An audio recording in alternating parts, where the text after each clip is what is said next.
We left the village at the break of dawn. Following Sheena's lead, we made our way up the mountain path. Everyone walked in silence, not exchanging a single word of conversation. Even Sheena remained silent as he led his horse ahead. We're about to fight a dragon, so everyone's bound to be nervous. Nash. Sorry for getting you involved in this.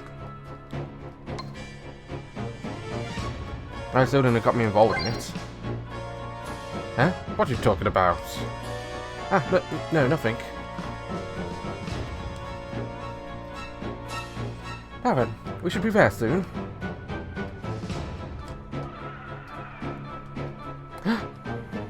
Seems close.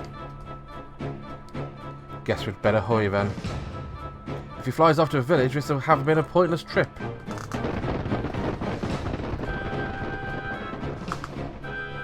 Soon enough, a rocky mountain wall, a large cave mouth came into view. The owner disappeared around here. Be careful, guys, there's a dragon here. And there's weird lights too. Right, I get it. We quickly unpack our gear, getting our battle preparations in order, and confirm our tactics. Ulan, Humphrey and I will attack, while Sheena backs up the rear guard. Meanwhile, Futch will keep himself further back and give us tactical advice. Right, wait here.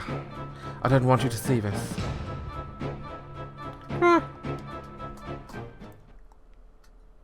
What happened afterwards I couldn't have guessed. Bright descended from Futch's arm with a lonely chirp, went over the tree roots grown by the entrance and crouched there alone. While Futch turned to look his back at Bright as he walked, we advanced onward towards the dragon's cave.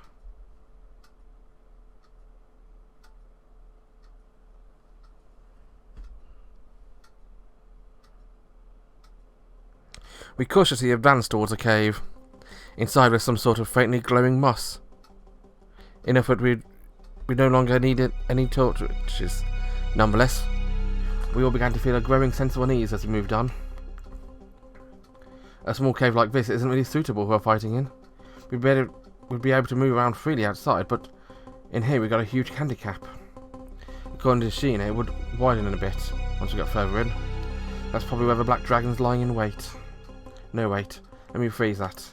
With every step we take, signs of presence and the sound of his growls get more and more obvious. The black dragon is close. We each exchange glances, catching our breaths. What? Shit.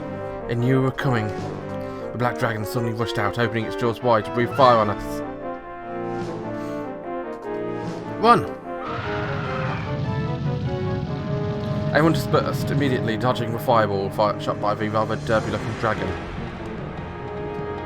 Right away, Humphrey and Ulan, exchanging a glance, moved to surround the dragon.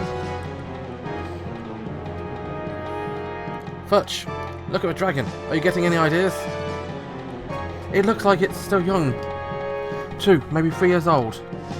And I think around that age, its scales will have hardened, so it's protected from practically all physical attacks. Well, yeah, we figured out that yesterday. Whoa. Suddenly the dragon swung its tail in my direction. I jumped out of the way, missing it by a hair's breadth, the tail just grazing my arm. Having seen me flinch, the dragon came rushing towards me. Crap. This thing's getting really motivated when it's hungry. Hang on, let's do it like we planned. This could be a long fight, but unlike yesterday, it's got nowhere to run. This time we're definitely bringing it down. Watch out for its breath. Since it's still young, it shouldn't be able to do it again for a while. Got it. Before its next breath, I want to damage it as much as possible. Take from the dragon's back, Ulan attacks without delay.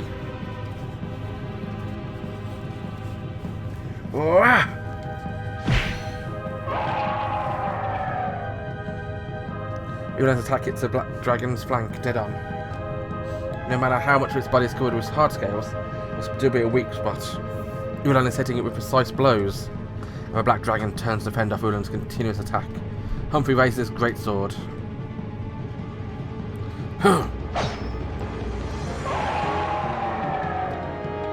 Humphrey swings his greatsword with enough force to cut through rock. As expected, with Dragon's hard scales putting him giving a fatal wound. It's going to be a long battle, isn't it? Just as the thought popped in my head, the dragon violently swung its tail and began to back away. Let's get it back to the wall! Didn't you learn anything from yesterday? It's dangerous, don't try that move again. The dragon waved its head menacingly from side to side, eventually moving to stand with its back against the wall. Just in front of it, it bends its neck and takes a deep breath. You can't be serious.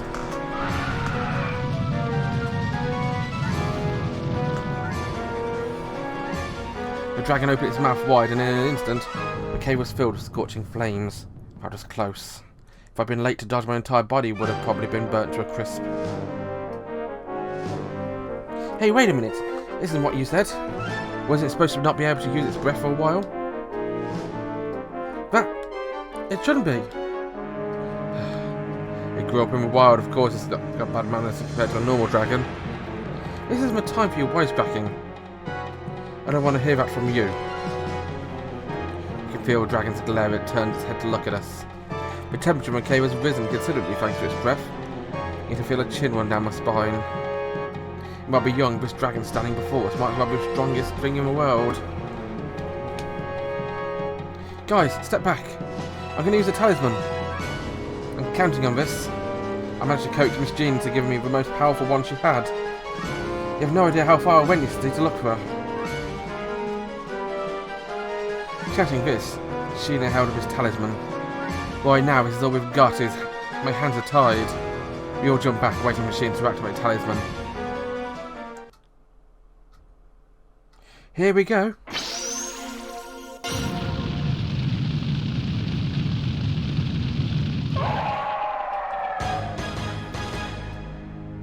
This is our chance.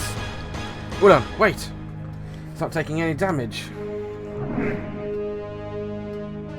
What? The black dragon is unaffected by the talisman. Not only swords, but immune to magic too. With a violent blow, the black dragon sends out Ulan flying straight up into a cave wall. Ulan! She rushes over right away, pulling out a healing talisman.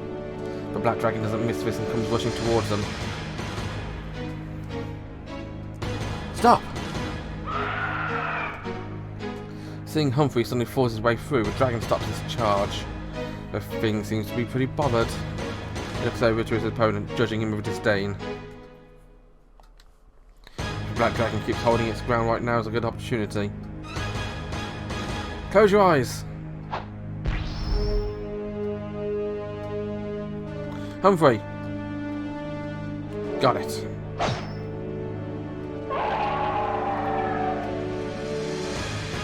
Alright, here goes nothing. It's doing something. What?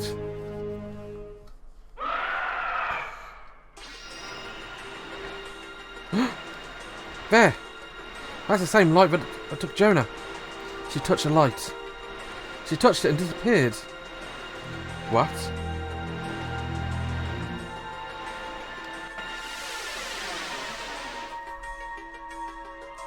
One of those balls of light touched Humphrey, who was standing before a dragon with sword raised, and just like Sheena said, it disappeared like smoke.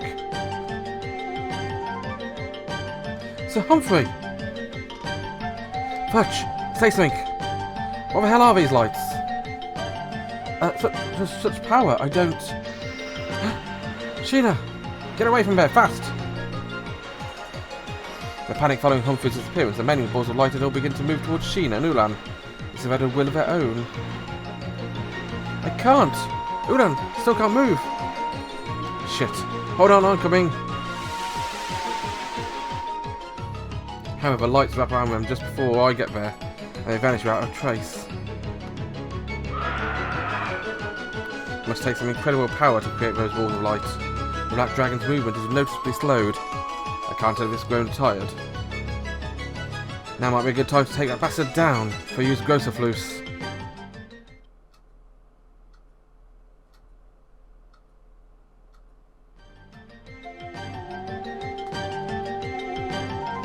Now it'll be too easy to use. It will be easy to use resourceful.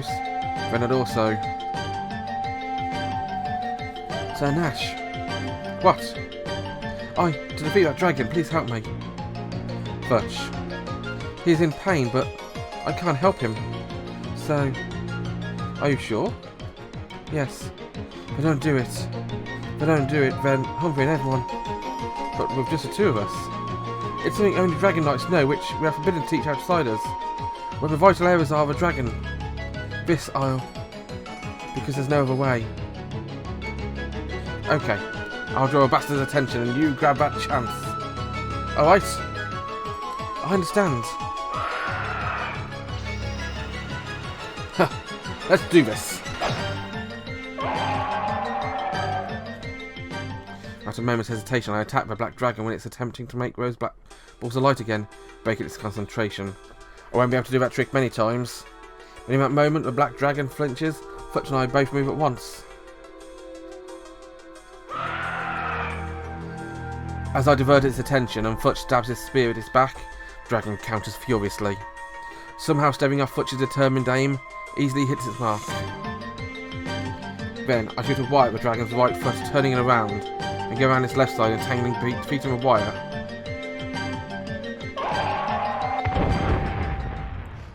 The dragon collapses like an AT-AT. Futch! Now! Finish him! Futch! Just a little. If I met you just a little sooner. I'm sorry it has to end like this. Bright! What are you doing here? Bright, who was supposed to be waiting at the cave entrance, had come in without us noticing. But Bright doesn't respond to Futch's words. He stares fixedly at the black dragon, letting out a quiet chirp.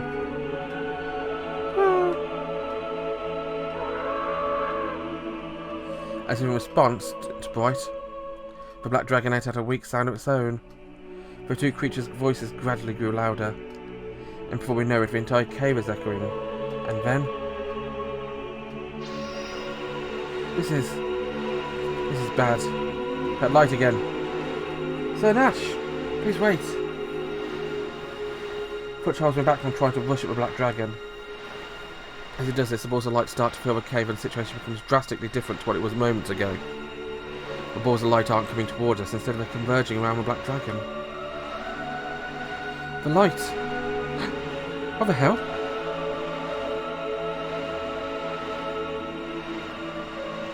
A mysterious sight floats inside a huge collective balls of light. Blue sky, green earth, oddly shaped mountains. They exude a magical atmosphere, unlike anything I've ever seen before. There's a forest spreading out in the distance. The sky and the earth can be seen all the way to the horizon. In that place are the happiest shapes of playful dragons. Could it be? The world of wings and scales? Is that what it's supposed to be?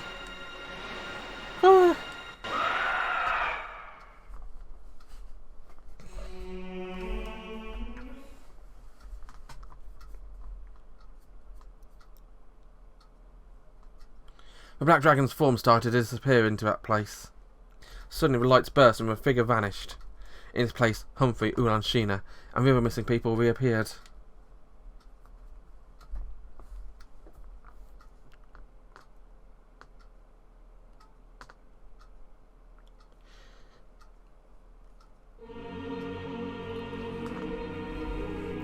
Returning to the village of Married, we stay a little while to heal our wounds from the battle. The missing people, Yona included, have all come back to the most part. With the villagers cheering with joy, giving me the hero treatment, I'm starting to get embarrassed. As for Ulan and everyone, they left the village as soon as they could. Never got a chance to see them off, but for some reason, someone else decided to keep me company. Having prepared my travel outfit, I find Futch, Humphrey and Bright standing at the village to see me off. Really, I can't thank you enough. The way things are going, I'm not sure if we could ever been able to leave. As soon as we returned to the village, Sheena turned the conversation to Futch and Bright's involvement in the dispatching of a rampaging dragon. Thanks to that, Futch and Bright were not only allowed into the village, but also gained a lot of popularity. Well, it's nice to be able to take things slowly every once in a while. Still, There's one thing that bothers me. What is it? About how world dragon. The world we saw there is the dragon's homeworld, as you said. It's probably returned there with Bright's power. Should be enjoying things with its kin right about now. It's just that world dragon. If it wanted to go back into its own world, it could have just done those lights right. So maybe the dragon here was here because it wasn't happy back in its own world. But right on the dragons at Dragon Knight's cave. I don't know why dragons manifest in this world, or they keep living here. But if you weren't here, Bright would not be alive. I can't say it would be good for you to betray that trust. He needs you. Am I wrong?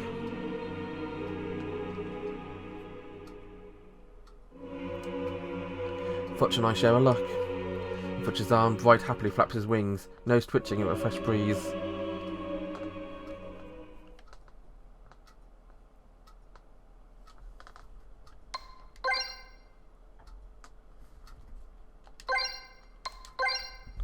I think that might be the end of a chapter.